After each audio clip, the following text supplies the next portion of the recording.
ગોવિંદભાઈ મથુરભાઈ આલ રબારી સમાજનો પ્રમુખ છું અને આજે ઓલા રાક્ષસની જે મુદત હતી ફાસ્ટ ટ્રેક કોર્ટમાં એ અમને અગાઉથી ખબર હતી એટલે અમે આજે સમાજના આગેવાનો બધાય ત્યાં પહોંચી ગયા હતા અને આજે અમને એવું જાણવા મળ્યું કે એના તરફથી સુરતથી રંગલાણીયા વકીલ આજે આવેલા અને અમને ભાવનગર બાર એસોસિએશનનો જે બધા વકીલો છે એનો ખૂબ સહયોગ મળેલ છે.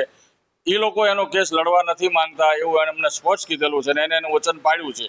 અને એસપી સાહેબ પાંડે સાહેબનો પણ ખૂબ સારો સહયોગ રહ્યો છે અને ખૂબ ઝીણવટભર્યું આમાં કામ કરે છે સાહેબ અને ખૂબ સરાહનીય કામગીરી છે. 90 દિવસ પહેલાં એને ચાર્જશીટ એમ કરી દીધું છે અને આને ઝડપી કેસ ચાલે અને ઝડપી આને ફાંસીની સજા મળે એવી અમારી માંગણી છે. અને આવતી મુદતે સમાજના મોટી સંખ્યામાં આગેવાનો અને સમાજ મારો હાજર રહેશે અને આની અમે તાત્કાલિક 3 મહિનામાં કે 6 મહિનામાં કેસ પૂરો થાય એવી અમે માંગણી કરવાના છીએ.